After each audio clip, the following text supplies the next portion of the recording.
لو أنزلنا هذا القرآن على جبل لرأيته خاشعا متصدعا من خشية الله.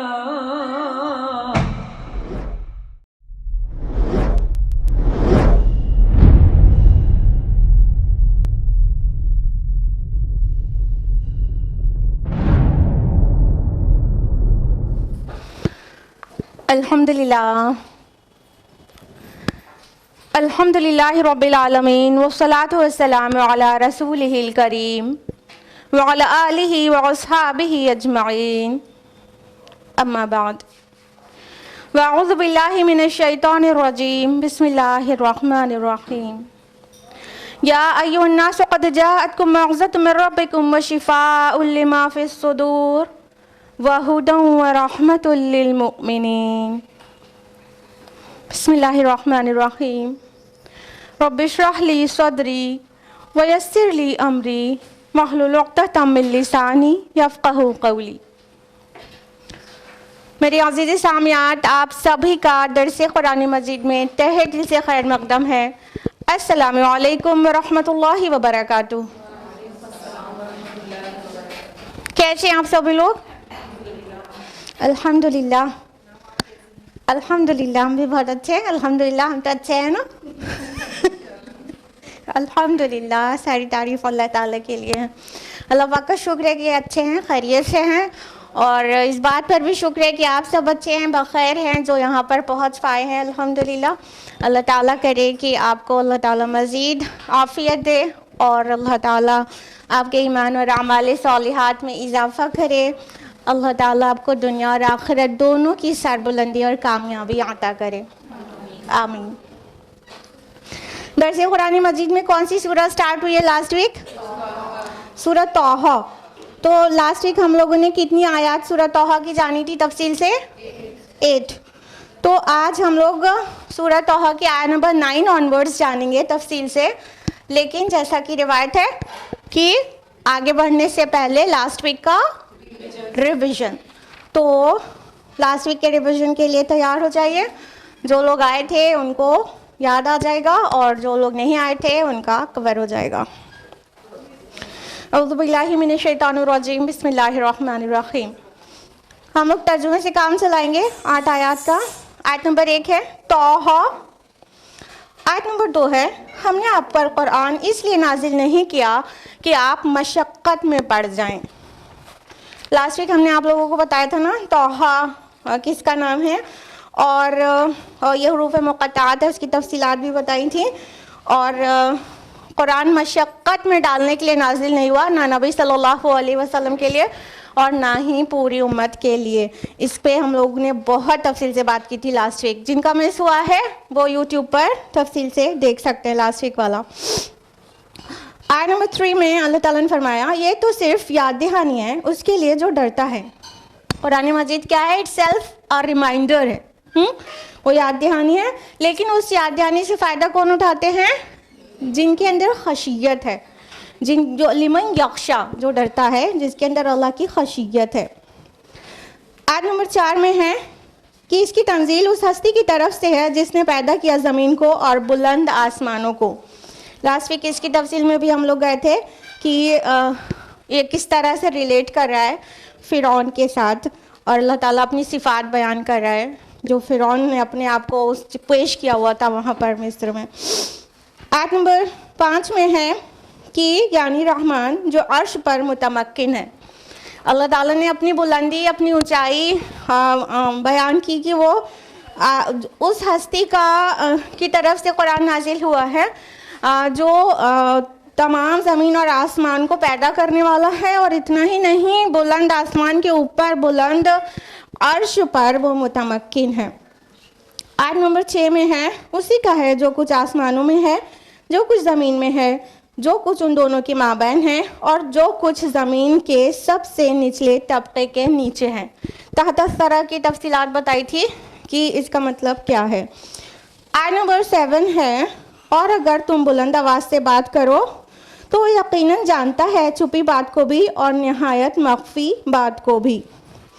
سر اور اخفا کی میننگ ہم نے لاسٹ ویک بتائی تھی آپ لوگوں کو کہ سر وہ جو ہے جو چھپا ہو, جو سیکرٹ ہو, لیکن secret is always known by at least one person. تو اخفا کہہ دیا گیا کہ سیکرٹ سے بھی سیکرٹ چیز کو اللہ تعالیٰ جانتا ہے, یعنی جو ایک خود پرسن وہ بھی نہ جانے جس کے متعلق ہے, اس کے سب کانشیس مائنڈ میں کیا ہے وہ بھی اللہ تعالیٰ جانتا ہے. اور اگر انسان اپنی نیت سے پوری طرح واقف نہ ہو تو اللہ تعالیٰ اس کو بھی جانتا ہے. آیت نمبر 8 ہے, وہ اللہ ہے, اس کے علاوہ کوئی معبود نہیں, اسی کے ہیں تمام اچھے نام, بے شک و شبہ. یہ تھا لاسٹ ویک کا ریویژن. اب ہم لوگ بڑھیں گے آیت نمبر 9 آنورڈز اور تفصیل سے جانیں گے انشاءاللہ. تیار سب لوگ؟ چلیے. بسم اللہ الرحمن الرحیم. وَهَلْ أَتَاكَ حَدِيثُ مُوسَىٰ, اور کیا آپ کو پہنچی ہے موسیٰ کی خبر؟ اب دیکھیے, ہم نے آپ کو لاسٹ ویک بہت زیادہ ڈیٹیل میں بتایا تھا, almost half an hour introduction دیا تھا پورا سورہ طٰہٰ کا, اور ہم نے تفصیل سے بتایا تھا کہ یہ پوری سورہ جو ہے وہ حضرت موسیٰ علیہ السلام کے قصے پر بیسڈ ہے.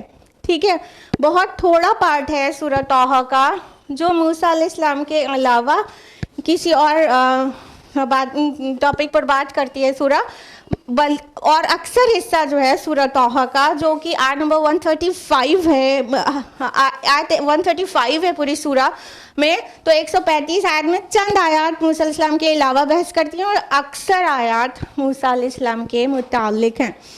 تو یہاں سے شروع ہو رہا ہے موسیٰ علیہ السلام کی سرگشت کہ موسیٰ علیہ السلام اللہ تعالیٰ اپنے نبی کو ایڈریس کر کے کہہ رہے ہیں کہ هل اتاک حدیث موسیٰ, کہ کیا تمہیں موسیٰ کی خبر پہنچی ہے. جب انداز یہ رہے کہ هل اتاک, کیا آپ کو پہنچی ہے کوئی بات, حدیث آگے آیا, تو یہ دو طرح سے آتا ہے قرآن مجید میں. کبھی وعید کے لیے بھی آتا ہے کہ کوئی آگے جو بات آئے گی وہ بہت ڈرانے والی ہوگی, وہ وعید بیان کی جانے والی ہوگی, لیکن کبھی ترغیب کے لیے بھی آتا ہے. تو آگے جو بات کہی جا رہی ہے اس سے یہ ڈیسائیڈ آسانی سے کیا جا سکتا ہے کہ وعید کے لیے یہ انداز اختیار کیا گیا ہے هل اتاک کی ترغیب دینے کے لیے. تو یہاں پر جو آیا ہے هل اتاک حدیث موسیٰ, کہ کیا آپ کو موسیٰ کی خبر پہنچی ہے, نیوز پہنچی ہے موسیٰ کی علیہ السلام, تو اپنے آپ پتہ چل رہا ہے کہ یہاں پر ترغیب کے لیے آیا ہے, وعید کے لیے نہیں. تو اللہ سبحانہ و تعالیٰ فرما رہے ہیں رسول اللہ صلی اللہ علیہ وسلم سے, کیا آپ کو موسیٰ کی حدیث پہنچی ہے. یہاں پہ قصہ ورڈ نہیں آیا. کیا آپ نے موسیٰ کا قصہ سنا ہے, نہیں آیا. کیا آپ نے موسیٰ کی کہانی سنی ہے, نہیں آیا. بلکہ حدیث ورڈ آیا ہے. حدیث کا مطلب ہوتا ہے خبر. ٹھیک ہے, اور خبر بالکل نئی چیز کی ہوتی ہے, خبر بہت پرانی تھوڑی نہ ہوتی ہے, نئی چیز کی ہوتی ہے. تو اللہ تعالیٰ قرآن حکیم میں موسیٰ علیہ السلام کی خبر کو خبر کیوں کہہ رہے ہیں, موسیٰ علیہ السلام کے واقعہ کو, قصے کو خبر کیوں کہہ رہے ہیں؟ کیونکہ اس سے پہلے کی جو کہانیاں تھیں اس میں بہت ملاوٹ تھی. یعنی اگر اسرائیلی روایات کی بات کی جائے جو رسول اللہ صلی اللہ علیہ وسلم کے دور تک ٹرانسمٹ ہوئی تھی, یا یہ کہا جائے کہ اب تک بھی وہ ٹرانسمٹ ہو رہی ہے اسرائیلی روایات سے, تو پیور نہیں ہے. تو رسول اللہ صلی اللہ علیہ وسلم پر جب اللہ تعالیٰ کی طرف سے وحی نازل ہوئی تو وہ حقیقت واضح ہوئی ہے. تو ایک نئے طرح سے پتہ چلی ہے بات, خبر کی طرح پتہ چلی ہے. رہی بات کی کیا سورہ طٰہٰ میں سب سے پہلے موسیٰ علیہ السلام کی بات آئی جو اس کو خبر کہا جا رہا ہے؟ نہیں, کچھ صورتیں اس سے پہلے بھی نازل ہو چکی تھیں جس میں موسیٰ علیہ السلام کا تذکرہ تھا. لیکن آپ غور کریے قرآن مجید میں کہ جتنی جگہ بھی موسیٰ علیہ السلام کا تذکرہ ہے ہر جگہ ایک نئے فلیور کے ساتھ ہے. یا تو کسی اور پوائنٹ آف ٹائم کا ڈسکرپشن ڈیٹیل میں کہیں پر ہے, اور ان کی زندگی کا کسی اور پوائنٹ کا تذکرہ کسی دوسری سورہ میں ڈیٹیل میں ہے, اور کہیں کچھ باتیں ریپیٹ بھی ہوتی ہیں لیکن اس سے جو نصیحت ملتی ہے اس کا فلیور الگ رہتا ہے. تو ہر جگہ کہیں پہ بھی قرآن ایسے بات نہیں کرتا کہ جیسے لگے کہ کوئی بوسیدہ چیز ہے, کوئی آؤٹ ڈیٹڈ چیز ہے, فرسودہ چیز ہے اور یہ بار بار سن سن کے سیچوریٹ ہو گئے. ایسا قرآن میں کبھی بھی کہیں بھی کسی کو بھی نہیں لگتا کہ وہ بات ریپیٹ ہو رہی ہے اب اور نہیں پڑھ سکتے. قرآن سے نہ ہی کوئی سیر ہوتا ہے نہ سیچوریٹ ہوتا ہے. تو جو بھی یہاں پہ بیان کیا جا رہا ہے سورہ طٰہٰ میں, اس سے پہلے بھی موسیٰ علیہ السلام کی کچھ خبریں رسول اللہ کو وحی کے ذریعے پہنچی تھی صلی اللہ علیہ وسلم, لیکن یہاں پر جو آ رہا ہے وہ اپنے آپ میں ایک نیا انداز ہے. لہٰذا یہاں پہ لفظ آیا حدیث موسیٰ, موسیٰ کی خبر, نیوز آف موسیٰ علیہ السلام. اب بات یہ آتی ہے کہ ہاں موسیٰ علیہ السلام کی خبر, موسیٰ علیہ السلام کا قصہ قرآن مجید میں سب سے زیادہ مرتبہ ہے. یہ بات آپ لوگ نے اپنے آپ بھی نوٹس کی ہوگی بنا کسی کے بتائے. اگر آپ قرآن مجید سمجھ کر پڑھتی ہیں, جیسا کہ یہاں کی آڈینس میں ہم کو امید ہے 100% لوگ ایسے بیٹھے ہیں سامنے جو قرآن مجید کو سمجھ کر ہی پڑھتے ہیں.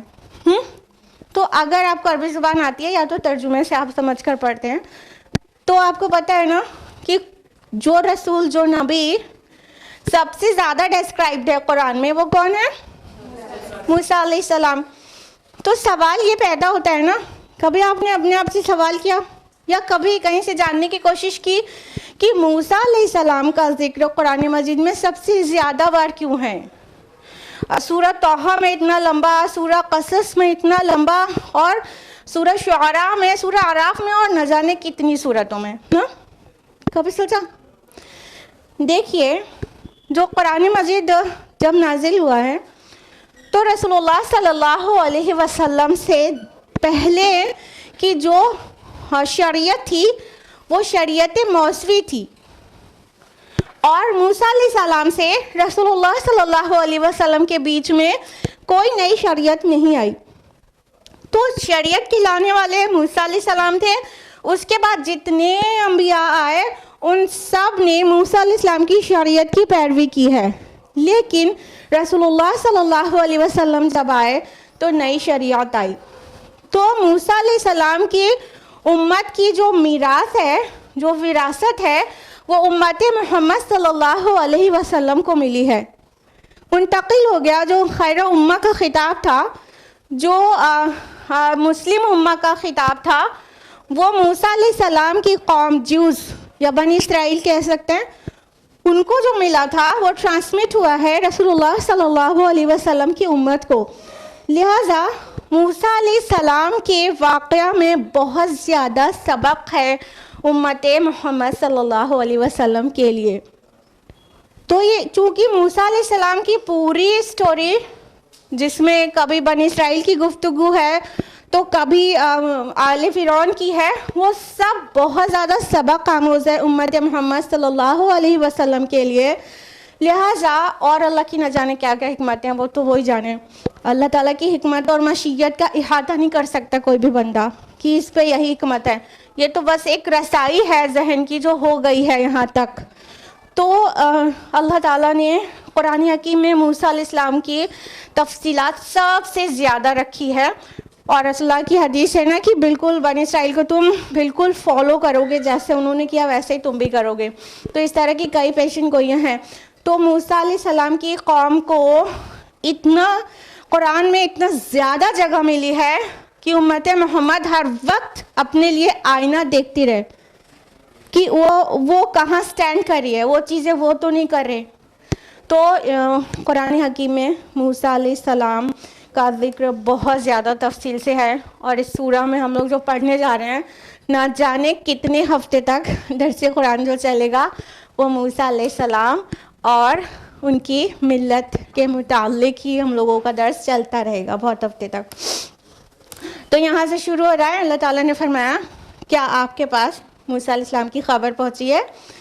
آیت نمبر 10 ہے, اذ رأى نارا, جب اس نے ایک آگ دیکھی, فقال لآلہم کثوا انی آنست نارا, تو اس نے اپنے گھر والوں سے کہا کہ آپ ذرا یہاں ٹھہریے, مجھے آگ نظر آئی ہے. لعلی آتیکم منہا بقبس او اجد علی النار ہدی، تاکہ میں لے آؤں تمہارے لیے اس میں سے کوئی انگارہ یا میں پاؤں اس آگ کی جگہ سے کوئی رہنمائی۔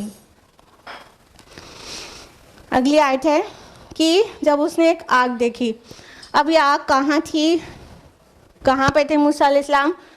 امید ہے آپ میں سے کئی لوگوں کو پتہ ہوگا، لیکن بتانا پھر بھی میرا فرض ہے۔ ویسے آپ لوگ بتانا چاہیں گے کیا کہ یہ کون سا سفر تھا، کہاں تھے؟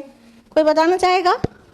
موسیٰ علیہ السلام جو اپنی فیملی کو لے کر مدین کی طرف جا رہے تھے، ہاں، مدین سے واپس آ رہے تھے آلموسٹ 10 ایئرس پہلے۔ ایگزیکٹ ٹائم تو اللہ تعالیٰ ہی جانتا ہے، لیکن اسرائیلی روایت سے جو پتہ چلتا ہے، جب موسیٰ علیہ السلام مصر میں آلموسٹ 30 ایئرس کے رہے ہوں گے، اور یہ ہم بتا رہے ایگزیکٹ نہیں ہے، یہ اسرائیلی روایات کی بات ہے۔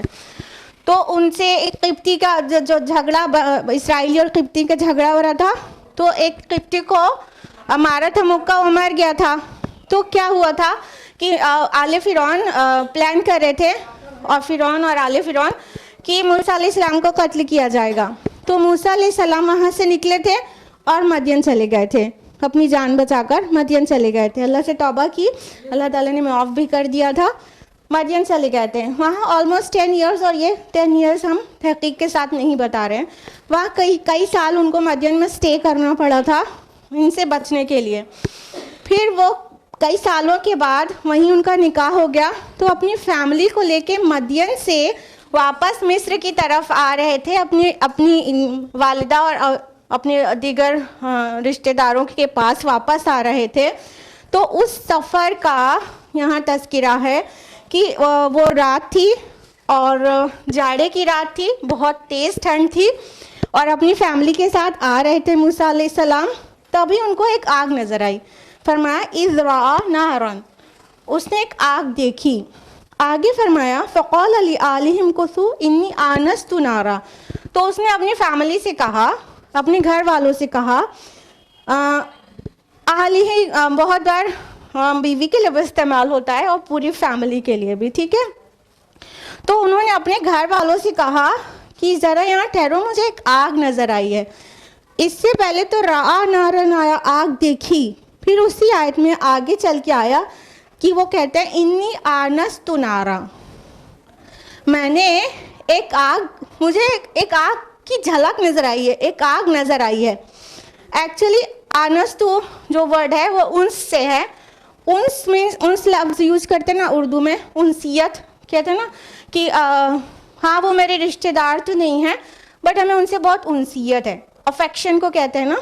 تو انس معنی افیکشن بھی ہوتا ہے، اور انس معنی کسی چیز کو بھاپ لینا، نوٹس کرنا، کسی چیز کو دیکھ لینا، سمجھ لینا، یہ بھی معنی ہوتا ہے انس کا۔ تو یہاں پہ موسیٰ علیہ السلام کہہ رہے انی آنست نارا، میں نے ایک آگ نوٹس کی ہے، مطلب وہ ایکچولی آگ نہیں تھی، غالباً وہ آگ ایکچولی نہیں تھی بلکہ کچھ چمکا تھا، تو اس کو انہوں نے آگ سمجھا تھا۔ تو جب وہ چمک دکھائی دی تھی، ظاہر بات ہے کہ صحرا کا سفر ہے، جنگل کا سفر ہے، اور کہاں سے کہاں ہے یہ موسیٰ علیہ السلام وہاں پر تھے صحرائے سینا کے میدان طوا میں، ٹھیک ہے؟ تو وہاں جنگل کا راستہ ہے، اندھیری رات ہے، تیز ٹھنڈ ہے، کچھ چمکے گا تو انسان اس کو یہی سمجھے گا کہ وہاں پہ کچھ لوگ ہوں گے جو آگ جلا کے اس سے ہیٹ لے رہے ہوں گے، ٹھیک ہے؟ یہی تو سمجھے گا کوئی بھی۔ تو موسیٰ علیہ السلام نے بس ایک چمک دکھائی دی انہیں، تو انہوں نے اس کو آگ سمجھا، اور اللہ جانے وہ آگ تھی کہ نہیں، لیکن آنستو سے پتہ چلتا ہے کہ انہوں نے یہ نہیں کہا وہاں آگ جل رہی ہے، اگر وہاں آگ جل رہی ہوتی تو پوری فیملی بھی نوٹس میں لیتی کہ وہاں آگ جل رہی ہے، جملہ یہ نہیں ہے، کہا مجھے ایک آگ دکھی ہے، مطلب لگتا ہے کہ کوئی وہاں پر آگ ہے۔ تو یعنی مفسرین کا کہنا ہے کہ یہ بس ایک نظر آئی تھی آگ اور پھر اوجھل ہو گئی تھی، مستقل وہاں آگ جلتی ہوئی ایز سچ نہیں دکھ رہی تھی۔ تو موسیٰ علیہ السلام نے اپنے گھر والوں سے کہا کہ تم یہیں پر ٹھہرو، مجھے ایک آگ نظر آئی ہے۔ اب فیملی کو وہاں کیوں ٹھہرا دیا؟ دیکھیے صحرائے سینا میں ہے اور کوہ طور کی چڑھائی ہے، ٹھیک ہے. تو اس پہ چڑھنا ہے, مطلب جہاں آگ دکھی ہوگی وہ ہائٹ پر ہوگا, تو پوری فیملی کو تو مشقت میں نہیں ڈالیں گے, یا اپنے جو راستے سے جو سیدھا راستہ ہوگا اس سے لیفٹ رائٹ ہوگا, تو پوری فیملی کو تو مشقت میں ڈال کے وہاں پر نہیں پہنچیں گے, بلکہ فیملی کو انہوں نے وہیں پر چھوڑا کہ تم یہاں رکو. اب یہاں فیملی جو ہم کہہ رہے ہیں, تو اس میں مفسرین نے بہت سی آراء پیش کی ہے. کچھ کا کہنا تھا وہ اپنی بیوی کے ساتھ تھے, لیکن لِعَالِهِمْ کُثُوا یہاں پہ پلیورل آ گیا, ٹھیک ہے, تو اس سے پتہ چل رہا ہے کہ وہ ایک سے زیادہ تھا کوئی, ٹھیک. تو اس میں کہا کسی مفسر نے کہ مطلب بیوی کے ساتھ بچے بھی تھے, اور اسرائیلی روایت سے یہ پتہ چلتا ہے کہ کچھ جانوروں کا غلہ ان کے ساتھ تھا. جب جانوروں کا کچھ غلہ تھا تو اس کے دیکھنے والے بھی ہوں گے, ٹھیک ہے, تو ہو سکتا ہے ایک چھوٹا موٹا سا قافلہ ہو جو ان کے ساتھ سفر کر رہا ہو. بہرحال یہاں پہ ایک سے زیادہ بار لَعَلِّ بھی آیا, ایک سے زیادہ جمع کا صیغہ آیا ہے, تو وہ ان کے ساتھ کوئی ایک نہیں بلکہ ایک سے زیادہ لوگ تھے. تو ان کی فیملی بھی ہو سکتی ہے اور چھوٹا سا ایک قافلہ بھی ہو سکتا ہے جو ان کے ساتھ صحرائے سینا میں سفر میں تھا. اور وہاں پر انہوں نے جو بھی لوگ تھے ان کے ساتھ ان سب کو کہا کہ آپ یہیں اسٹے کرو, اپنی فیملی سے اسپیشلی کہا کیونکہ آل ہی آیا ہے, اپنی فیملی سے کہا کہ just stay here for a while, ہم ابھی واپس آتے ہیں وہاں آگ کے پاس جا کر. اور ریزن کیا بولا اس وہاں پہ جانے کا, تاکہ لے آؤں میں تمہارے لیے اس میں کوئی انگارہ, یا تو آگ سے رہنمائی پاؤں. یعنی کہ موسیٰ علیہ السلام چاہتے تھے کہ اگر وہاں پر کوئی الاؤ جل رہا ہے تو وہاں پر کوئی لوگ ہوں گے تو ہم ان سے تھوڑا سا آگ تاپنے کے لیے ہم لے لیں گے, کیونکہ بہت تیز ٹھنڈ تھی, بہت زیادہ والی ٹھنڈ تھی, تو ان کو تھوڑا ٹھنڈ سے بچنے میں فیملی کو آسانی رہے گی. تو یا تو وہاں سے کوئی مطلب الاؤ لے آئیں گے, کوئی انگارہ لے آئیں گے جلتا ہوا جس سے فیملی کو تھوڑا ہیٹ مل جائے گی, یا تو کہہ رہے ہیں کہ ہدا الناری ہدا, وہاں سے کوئی ہدایت رہنمائی گائیڈنس مل جائے گی. کس بات کی؟ راستے کی. رات کا سفر ہے اور جنگل کا سفر ہے, اتنا آسان نہیں ہوتا جیسے ابھی ہم لوگ ٹرین میں اور پلین میں سفر کرتے ہیں, بیٹھ گئے اپنا کوئی ٹینشن ہی نہیں ہے, ہاں, اور سیدھا منزل پر جا کر اترتے ہیں, ہمیں دیکھنا ہی نہیں ہوتا ہے دائیں بائیں کہ ہم صحیح جا رہے ہیں کہ نہیں. بلکہ جب روڈ پر سفر کرو, کار اپنی رہتی ہے, تب اس کو دیکھنا پڑتا ہے ہم صحیح جا رہے ہیں کہ نہیں. تو اسی طرح یہ جو پیدل کا سفر ہوتا تھا یا تو جانوروں پر سواری کر کے جو سفر ہوتا تھا, جنگلوں اور صحرا سے گزرنا پڑتا تھا, اور ممکن ہے کہ موسیٰ علیہ السلام جان بوجھ کے روڈ سے سفر نہیں کر رہے ہوں اور جنگل کے اندر سے سفر کر رہے ہوں, کیونکہ ان کے اوپر ایک چارج تھا نا قبطیوں کے خلاف, تو وہ چھپ کے سفر کر رہے ہوں, چھپکے سے ڈیویٹڈ پاتھ سے جا رہے ہوں تاکہ وہ محفوظ پہنچ جائیں اور کوئی ان کو راستے میں نقصان نہ پہنچائے. تو جنگل میں اور صحرا میں سفر کرنے میں بھٹکنے کا خطرہ پوری طرح سے بنا رہتا ہے, اور ان کے پاس کمپاس بھی نہیں ہوتا تھا نا ایٹ دیٹ ٹائم. ہم لوگ تو اتنے کہنا چاہیے اتنے بلیسڈ ایرا میں پیدا ہوئے ہیں الحمدللہ, اتنے ہائی ٹیک ایرا میں.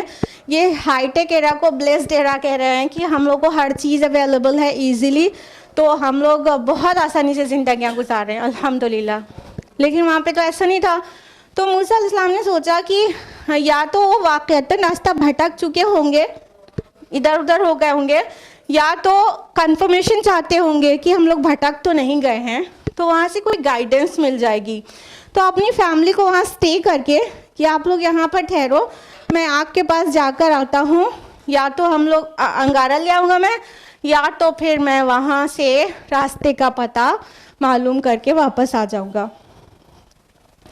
آیت نمبر 11 ہے فَلَمَّا أَتَاهَا نُودِيَ يَا مُوسَىٰ, پھر جب وہ آیا اس آگ کے پاس تو ندا دی گئی, اے موسیٰ, انی انا ربک, یہ تو میں ہوں تمہارا پروردگار, فَاخْلَعْ نَعْلَيْكَ, چنانچہ تم اپنی جوتیاں اتار دو, اِنَّكَ بِالْوَادِ الْمُقَدَّسِ طُوًى, کیونکہ تم اس وقت ایک مقدس وادی طوٰ میں ہو. جب موسیٰ علیہ السلام, بہت کپ کپی ہونے والی آیات ہیں اگر محسوس کر سکیں آپ لوگ,